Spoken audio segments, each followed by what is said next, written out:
Thank you for downloading this podcast from Talk Radio 702 and 567 Cape Talk. For more podcasts and more information on your number one news and talk station, please visit 702.co.za or capetalk.co.za. Stand up for the law. Stand up for decency. Stand up for compassion. Stand up for respect. Stand up for your community. Stand up for your future. Stand up for South Africa. LeadSA.co.za.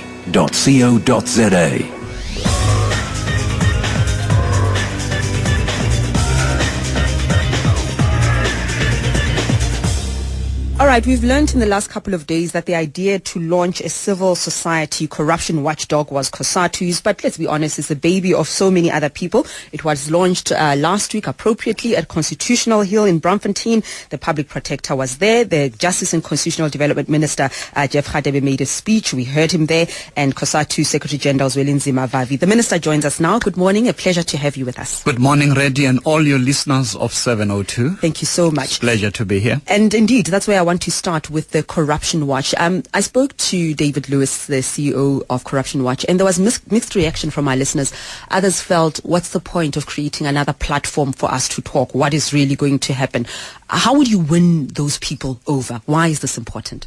Well, I think it's very important. From a government perspective, we move from the premise that corruption is a cancer that is eating at the fiber of South African society. So government on its own cannot be able to win the war against crime and corruption. It requires partnerships with business, with labor, with civil society, and broader civil society. So any initiative that is aimed at uprooting the scourge that is eating at our families and society must be supported. That is why, as government, we unreservedly say that all those who want to put their shoulder on the wheel in the fight against the scourge of corruption, it needs to be supported, so that ordinary South Africans must rise up to this criminal act that is being perpetrated in South Africa.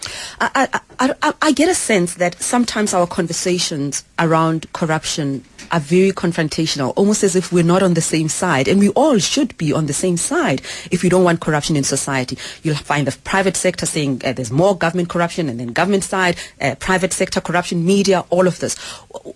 How do we begin a healthy conversation around corruption so that indeed there is a distinction between the bad guys and the good guys, regardless of whether they're in the private sector or government sector? I think it's a very good point, Reddy. That's why as government we always say it always takes two to tango. A corrupt government official will not be there if there's no corrupt private sector who induces those public officials to do acts of corruption. So it is therefore important to understand that for a corruption act to be consummated, you need a corrupter and a corruptee. So it is therefore a responsibility of all of us, whether we are in government, business, or ordinary South Africans, to say with one voice, corruption must come to an end, so that our people, especially the resources that are being expended by our parliament, must be put into good use to create a better life for the people of South Africa.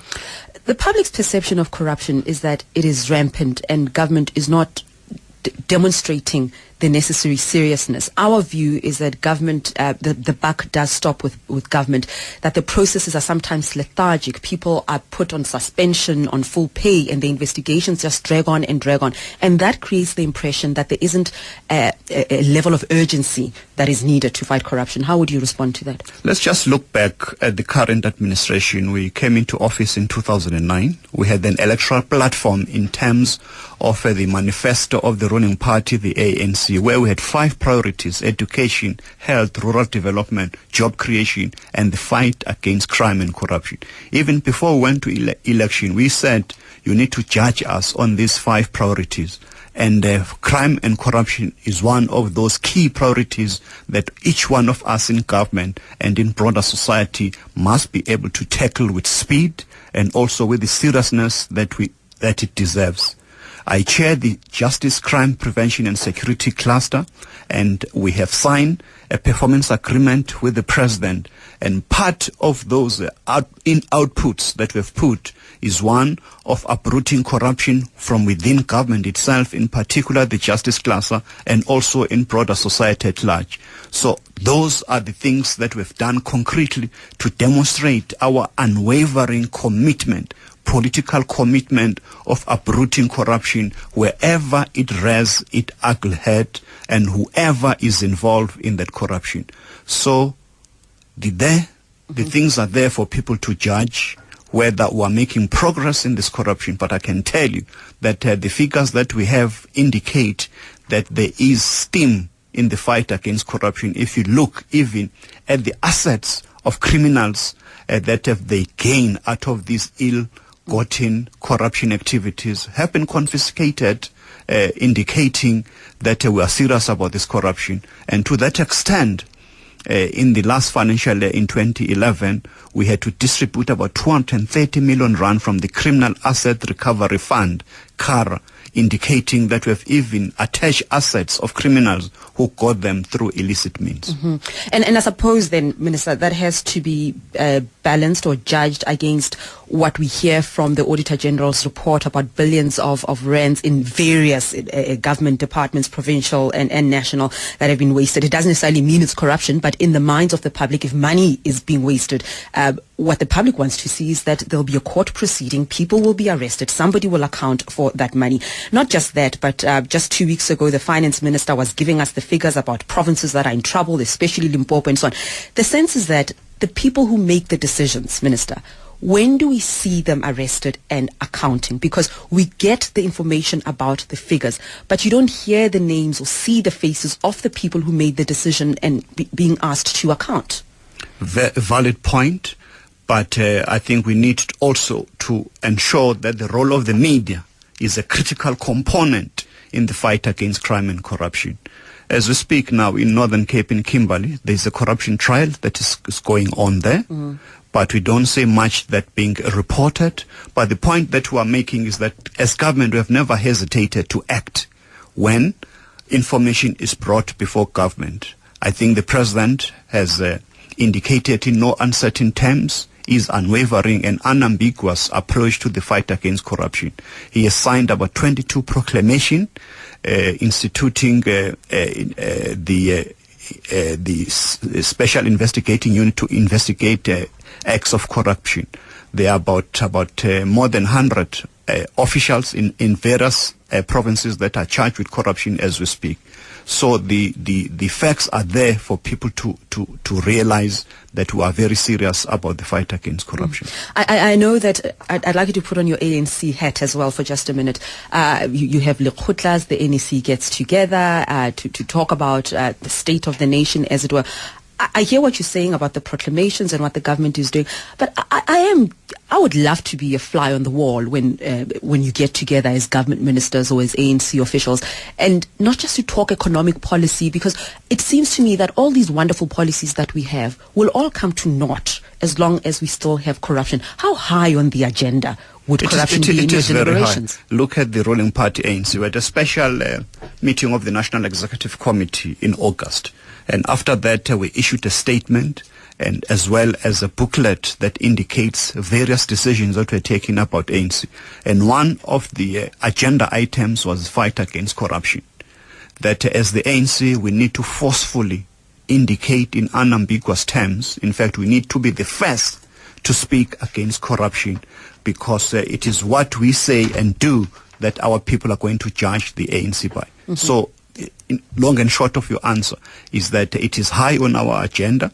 We're starting the National Executive Committee meeting. Part of the reports that we're going to be making is of the Peace and Stability Subcommittee of the ANC, where the issue of corruption is also high on the agenda, in order to ensure that people must understand that those that do acts of corruption under the cloud of politics, that has no home in the ANC.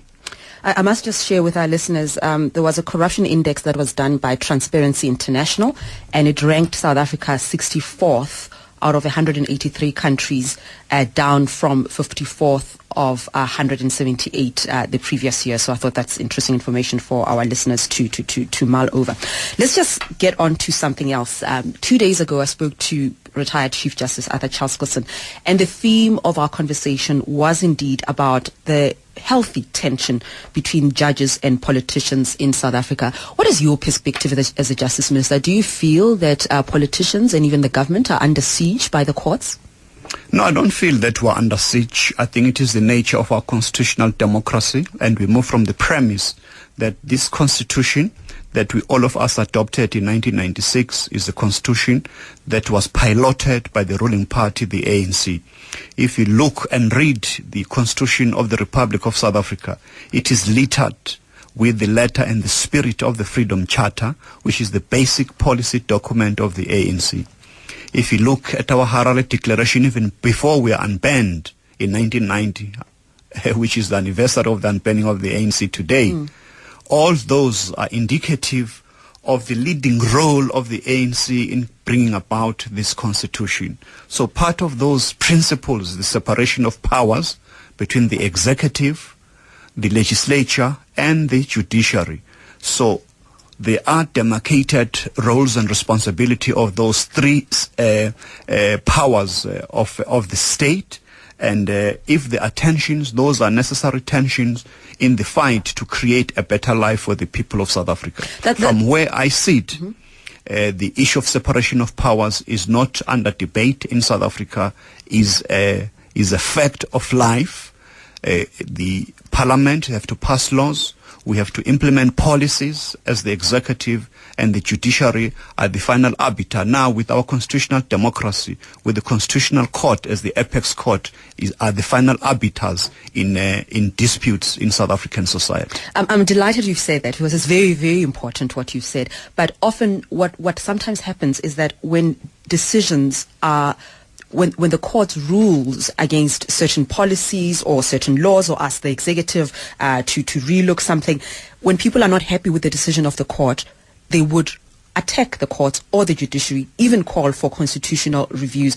Is there enough understanding of what the court is there to do? And I'll give you an example of what I'm talking about. During a farewell to former Chief Justice Sandile Ngcobo, President Zuma said, "We must not get a sense that there are those who wish to co-govern the country through the courts when they have not won the popular vote during elections." That's very disturbing, because we do have the courts there to keep everyone in check, basically. Well, I think that the statement by the President should not be misunderstood. Expressing views on the things that are happening in South Africa, even about the judgments that our courts take, is a very important part of our constitutional democracy in South Africa.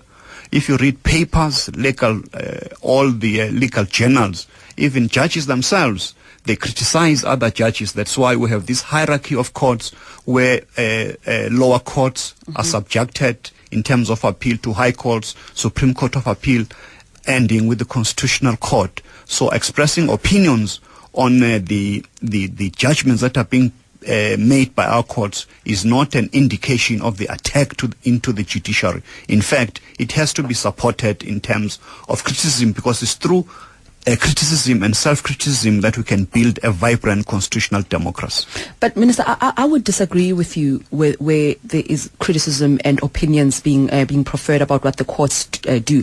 The dialogue has not been a specific critique on a particular ruling, but there'd be sweeping statements made, which have been confirmed by various judges I've spoken to. There'd be sweeping judges made about the judges themselves, that the judiciary is untransformed, and every time, transformation of the judiciary is very, very important, but we shouldn't in any way trivializing it by putting it in the same bracket as a mere criticism of a particular court ruling. No, we're not trivializing. Is that there has to be a debate in South Africa. Transformation should not only about transformation of the executive and the legislature.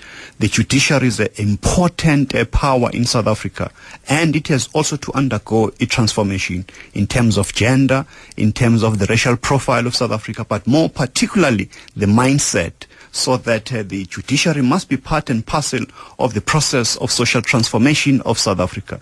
So to have a construct or approach that the judiciary must be left untouched in terms of the transformation agenda of changing the socio-economic condition of South Africa, I think it will be incorrect. But I agree with you, Minister, there. But what I'm saying to you is that the conversation is not what you've just highlighted. It's often a court has made a decision, whether it's in relation to the Scorpions or the appointment of Menzi Simelane, whatever it is, and the transformation conversation is ambushed.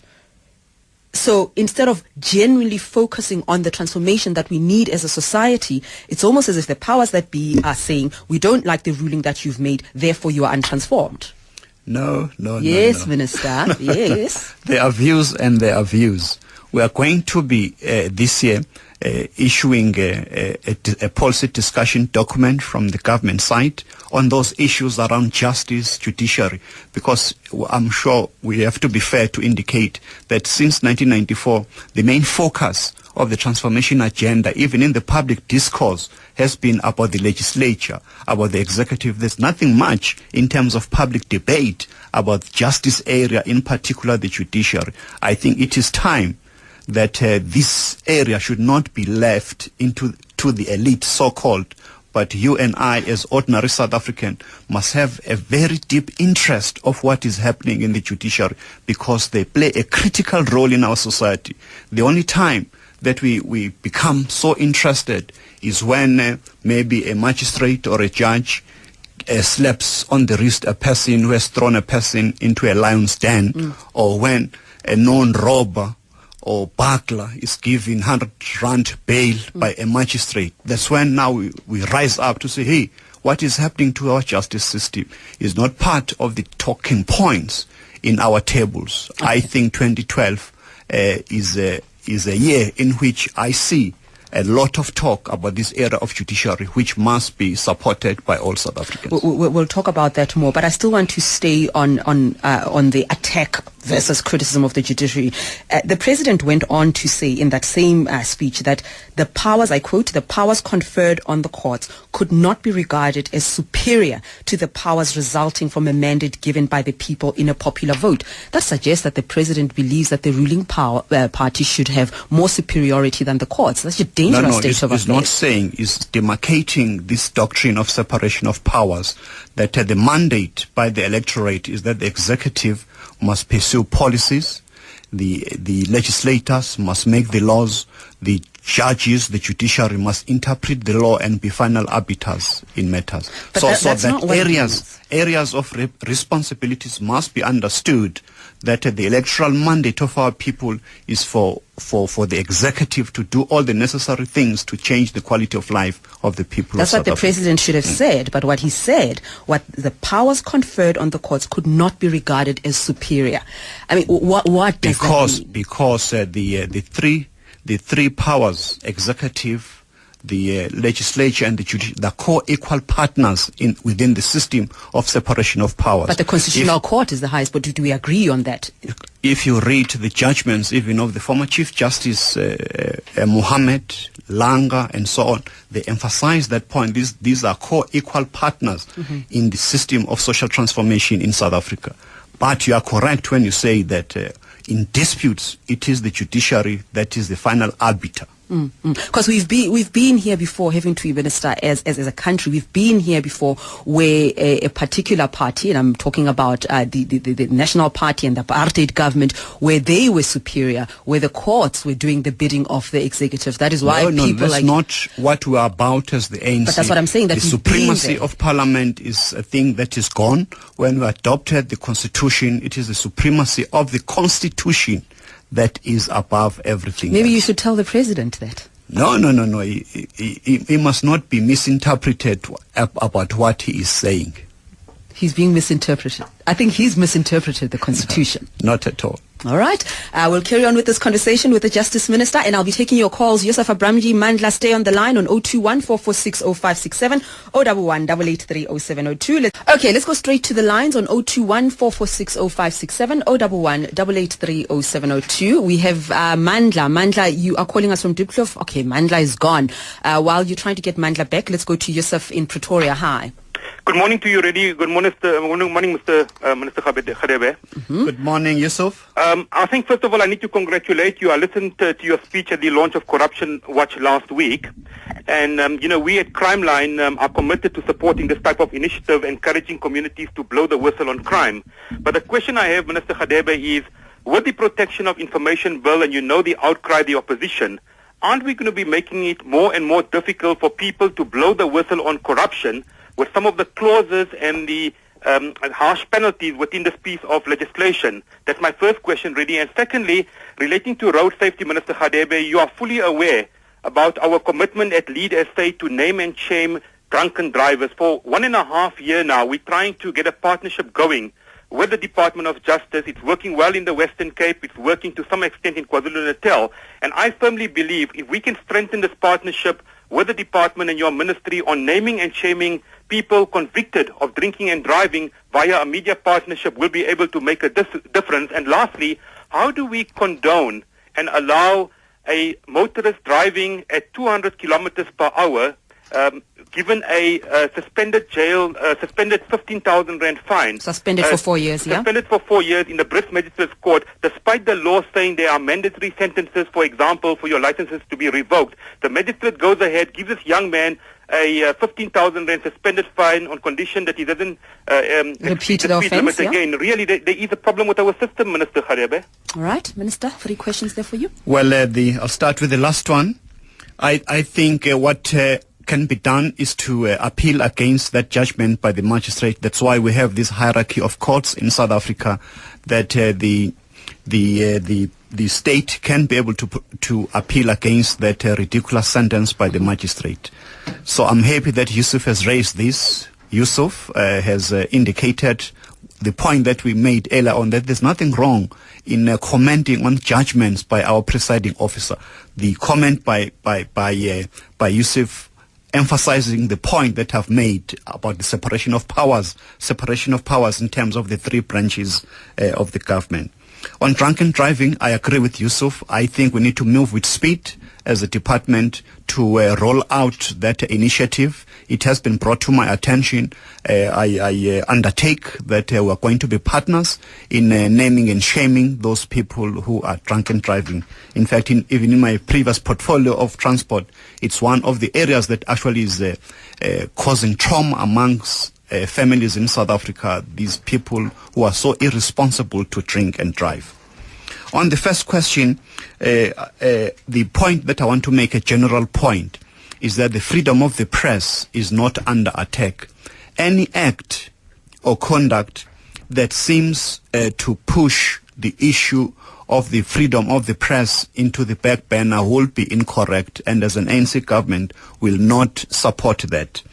Having said that, let's wait until the process that is under the National Council of Provinces has been concluded on this Protection of State Information Bill. I'm saying that guidedly because that bill is being piloted by my cabinet colleague, the Minister of State Security, and it will not be appropriate for me in a public forum to comment on a bill that is piloted by a cabinet colleague in terms of our cabinet convention. Let's go to Mandla. Mandla, you are calling us from Diepkloof. Good morning. Mandla. Yes, good morning, Reddy. The question that I want to, in fact, is a statement to put to the minister is on the issue of whistleblowers. I'm saying that the SIU seems to be constrained because each time they have to pursue an investigation, they have to wait for a proclamation from the president. And if they do not have that proclamation, they encounter all sorts of cost challenges and all of that. I'll give you an example. I was dismissed from my work because one of the investigators from the SIU revealed my identity to my employers, and I was subsequently dismissed. And each time I inquire within the SIU as to the progress of that particular investigation, 8 months down the line, they are still investigating. Okay, so it's more of they're constrained, they can't move forward because they're dependent on the presidential proclamation. Well, Minister? I think on the specific question that Mandla from Diepkloof is asking, maybe through you, Red, if you can give us particulars outside this forum, I can be able to follow up. Thank you. But on the main question that he has asked, I have been a Minister of Justice since 2009. I know of no instance where a properly motivated a proposal to issue a proclamation has been denied. That is why. Does it take long, though? No. Yeah. It's a process that involves the affected department, and as I've said, since 2009, I think the president has signed up more than 15 proclamations instructing the SIU to investigate various issues. Whistleblowers, there is even a forum within the justice of protecting whistleblowers, especially those that want to become state witnesses if they are under threat. So there is a whole machinery that is involved in that. Let's go to David in Rondebosch. Hi, David. Hello, Rudy. Hello, Minister. Hello. I want to ask you this question. Why should I take your statement about your seriousness about corruption seriously when our highest political office in the land, Mr. Jacob Zuma, has been found by a court in this land to be part of a corrupt relationship with Shabir Shaik? Shabir Shaik was sentenced to a jail sentence, is out despite the fact that he's clearly not ill. Mr. Zuma told this country that he wanted his day in court, and yet he has spent an inordinate amount of time avoiding his day in court and still has to stand trial and be found guilty or innocent by a court in the land. Why should I take you seriously when the Scorpions, who were getting too close to the corrupt members of the ANC, were disbanded? I think it's words, Minister, and I think I'd like to see some action before I take you seriously, with the greatest of respect. Okay, Minister. Well, there's a lot of action. I've already indicated the assets that we have confiscated from criminals, the proclamations that the President has signed investigating various acts of corruption within government, the role of the Hawks in apprehending criminals in our fight against crime and corruption. It is not correct that the President has been found guilty by a court of law. That has never happened. What has happened is that the previous National Director of Public Prosecution declined to prosecute based on the reasons that Mr. David knows about. So it is not correct to say that he was found guilty in the court of law. He has never evaded justice. He went on trial in Pietermaritzburg, and we know the outcome of all those processes.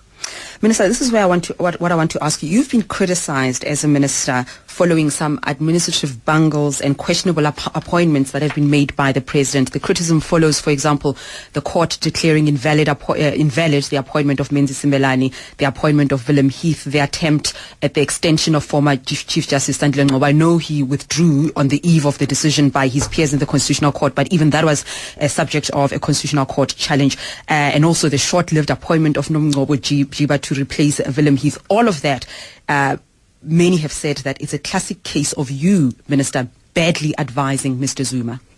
Well, that is not correct. If you look at all the appointments that have been made, the majority of them have never been challenged by courts.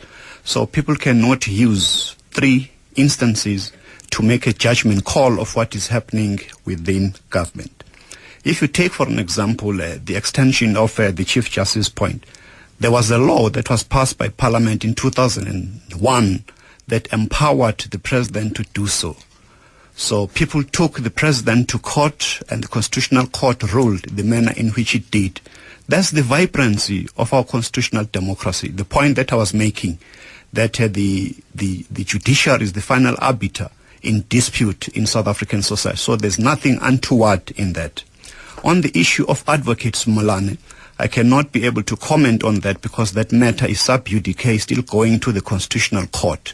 At that time when the issue is being raised in the Constitutional Court, we'll be able to make comment in that respect. With Heath was appointed. He was a former judge. He was the former head of the SIU. By all accounts, he did a bloody good job at the time.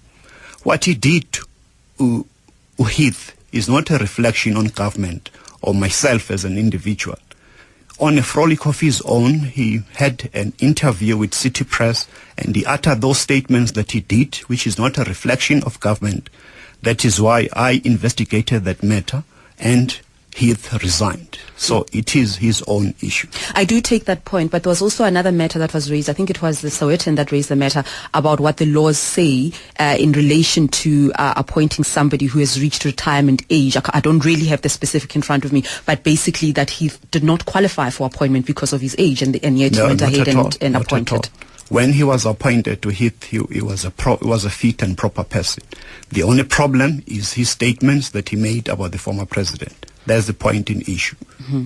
But the Minister, I hear what you're saying about how it shows the vibrancy of our democracy if decisions can be challenged. But we're not just talking about minor decisions here. We're talking about major decisions where the appointment of the national prosecutor has to be a subject of a court, where the decision by the president announcing the arms deal inquiry happened because on the eve of a ruling by the courts, people approached the courts to rule in this matter, to instruct the government to appoint a commission of inquiry into the arms deal.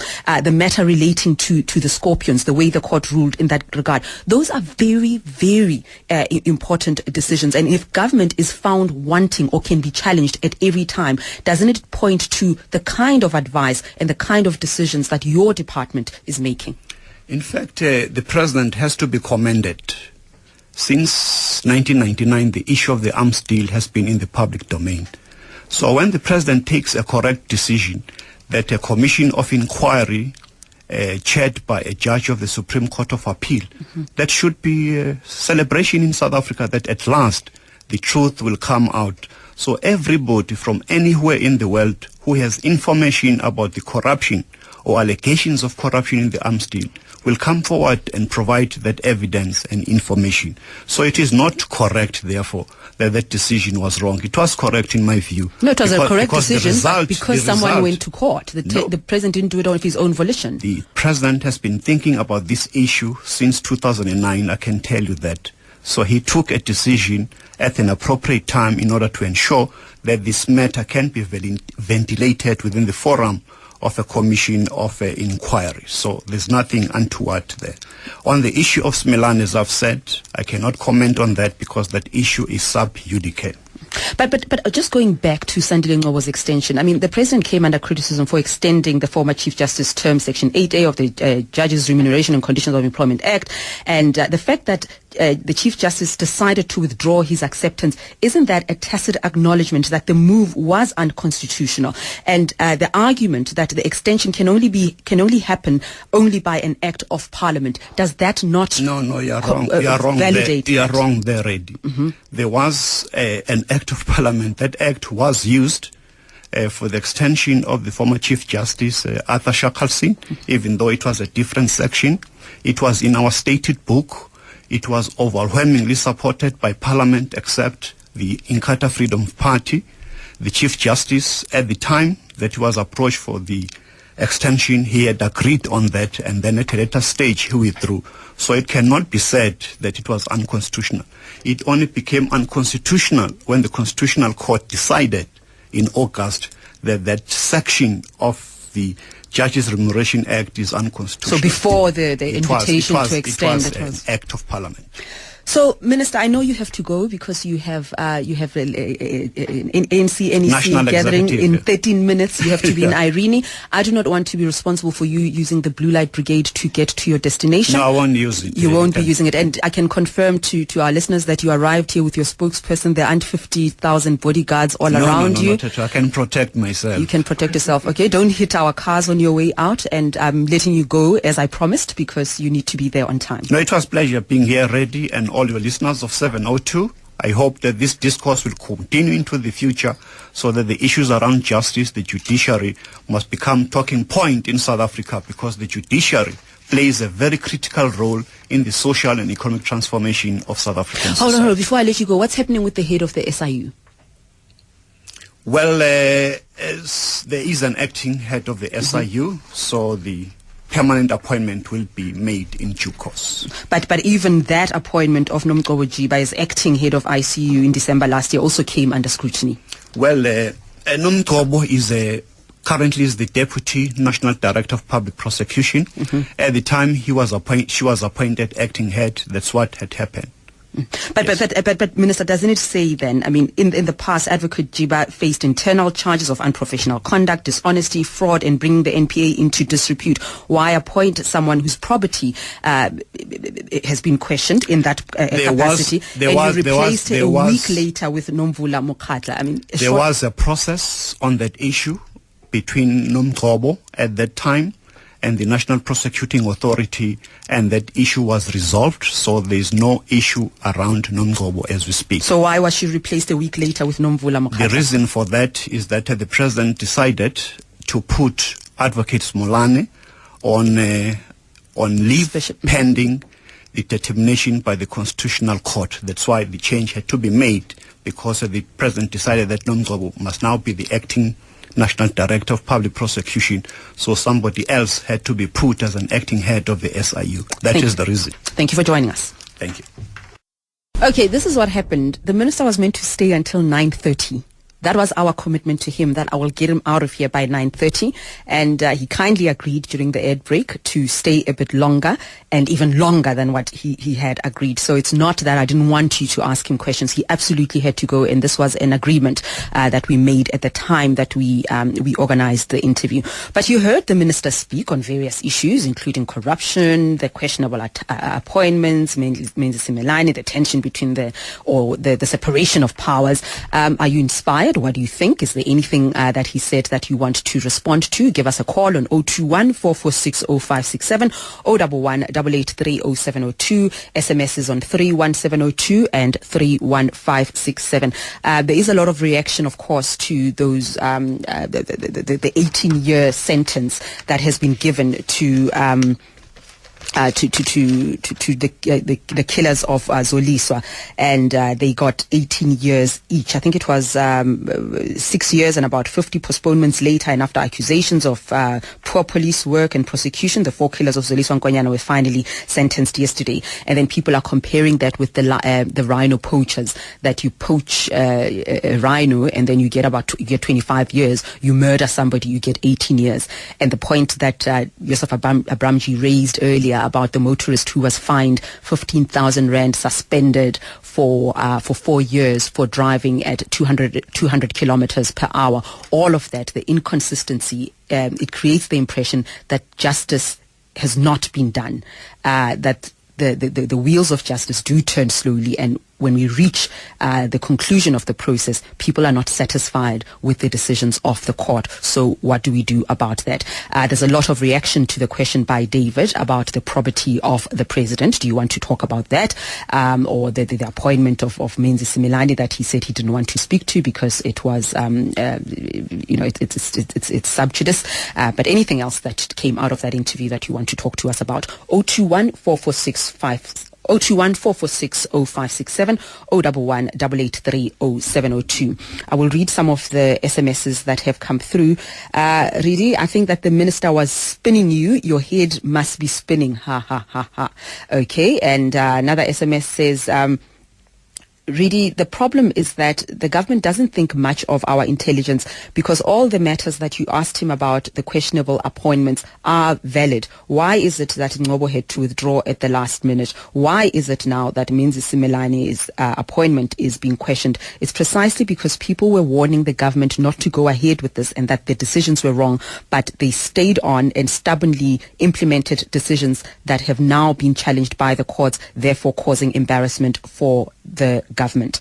And then another SMS. It is true, the point made, that the president doesn't understand the constitution. Minister Jeff Radebe is saying something totally different from what the president was saying. Yeah, that's the sense that I got. I mean, he said that the president was talking about the separation of powers, but the word that he used, Mr. President, was superior. And I don't know what your interpretation of the sentence is, but if the president says the powers conferred on the courts could not be regarded as superior to the powers resulting from a mandate given by the people in a popular vote, that for me implies that the political space should be more superior than the judicial space. And all of us, the executive, civil society, media, everybody must defer to the Constitution because the Constitution is superior. The Constitutional Court is the highest court in the land. I don't think the President was talking about the separation of powers as in it's the job of the legislators to legislate and the job of the executive to govern the country and the courts. That is the separation of powers. But if the legislature is behaving in a manner that is unconstitutional or passes unconstitutional laws, or the executive is coming up with policies that are in conflict with what the Constitution stands for, then it is the courts that should be superior. That is my interpretation of it. You're welcome to disagree. Let's go to Laurie in Johannesburg. Hi. Good morning, Rudy. Yes.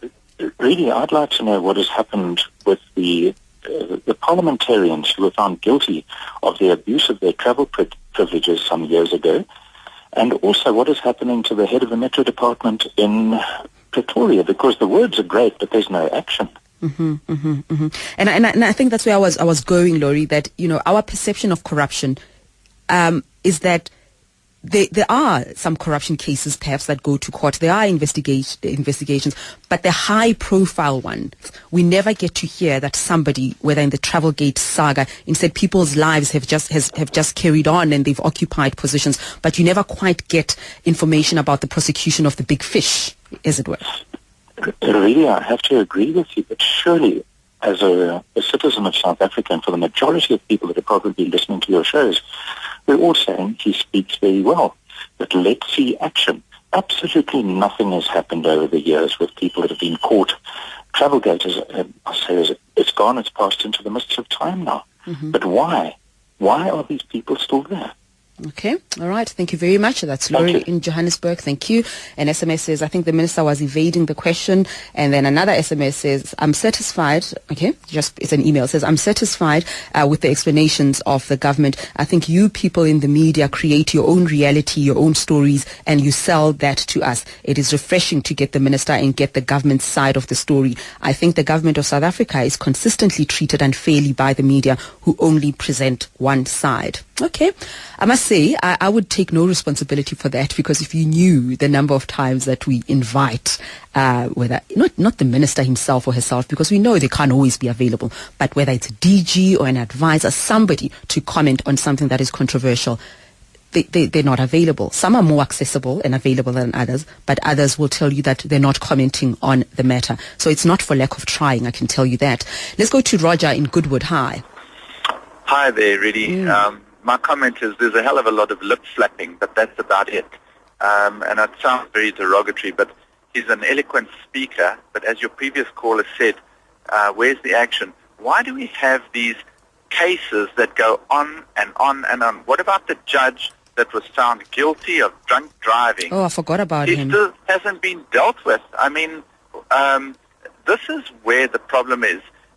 In Sydney, a judge was found guilty of lying about a speeding ticket. He was dealt with over a 3-month period. It was done and dusted. He was debarred. He was taken off the judge's role. He was not allowed to ever practice as a lawyer again. And on top of that, he was a great philanthropist and he was a high person and all of this kind of stuff, but they just dealt with it. 3 months, done and dusted. We have these cases. We've got celebi that goes on forever. This is where the problem is.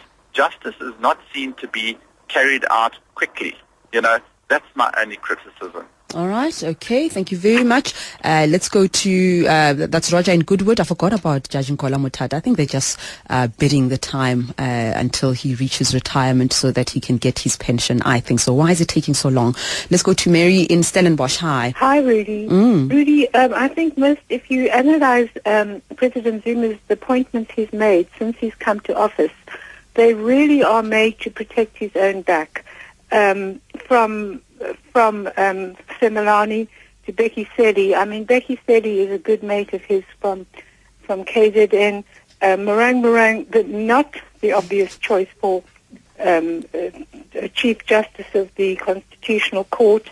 Then the police commissioner that replaced Becky Sedi, quite unknown, certainly not in line for the job, but a good friend when I say a good friend, somebody who would probably be prepared to bend the rules for Zuma. And then the new CEO of SABC, well, I believe he was employed there before. I mean, the fact that he lied to the board should totally disqualify him. Okay, sorry, Mary, we've run out of time, but yes, you're talking about the COO. There have been developments there that the minister has stepped in and said they must hold on, so he hasn't been officially appointed following that outcry. And earlier you were speaking about the Chief Justice, Mogoeng. Thank you very much, Mary, for calling us.